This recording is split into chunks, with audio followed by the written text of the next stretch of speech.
আসসালামু আলাইকুম। প্রাকৃতিক চায়ের মধু কেমন কালারটা দেখেন, আলহামদুলিল্লাহ।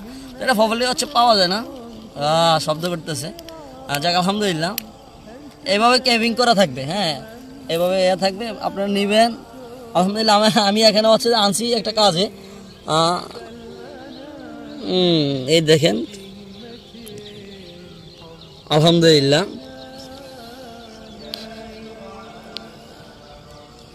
সর্বপ্রথম যেদিন চাকসহ মধু খেয়েছিলাম, ওই দিন আমার গলায় আটকে গিয়েছিল গাছের নিচে। ভিডিওটা এখনও আছে আমার গ্যালারিতে, ভিডিওটা করে রাখছিলাম। আমার মানে দম আটকে গিয়েছিল। এখন তো আলহামদুলিল্লাহ অভ্যাস হয়ে গেছে, নিয়মিত খাওয়ার চেষ্টা করতেছি আলহামদুলিল্লাহ। না খাইলে বুঝবেন না টেস্ট কি। হ্যাঁ আলহামদুলিল্লাহ, শুক্রিয়া। সবাই আলহামদুলিল্লাহ বলবেন, কেননা বদনজর খুবই খারাপ, এটা অবশ্যই আছে, কোরআন হাদিসে আছে। বদনজর হচ্ছে যে ব্যক্তি চেহারা সৌন্দর্য টাকা কেরিয়ার ধ্বংস করে দিতে পারে। কেমন ওকে।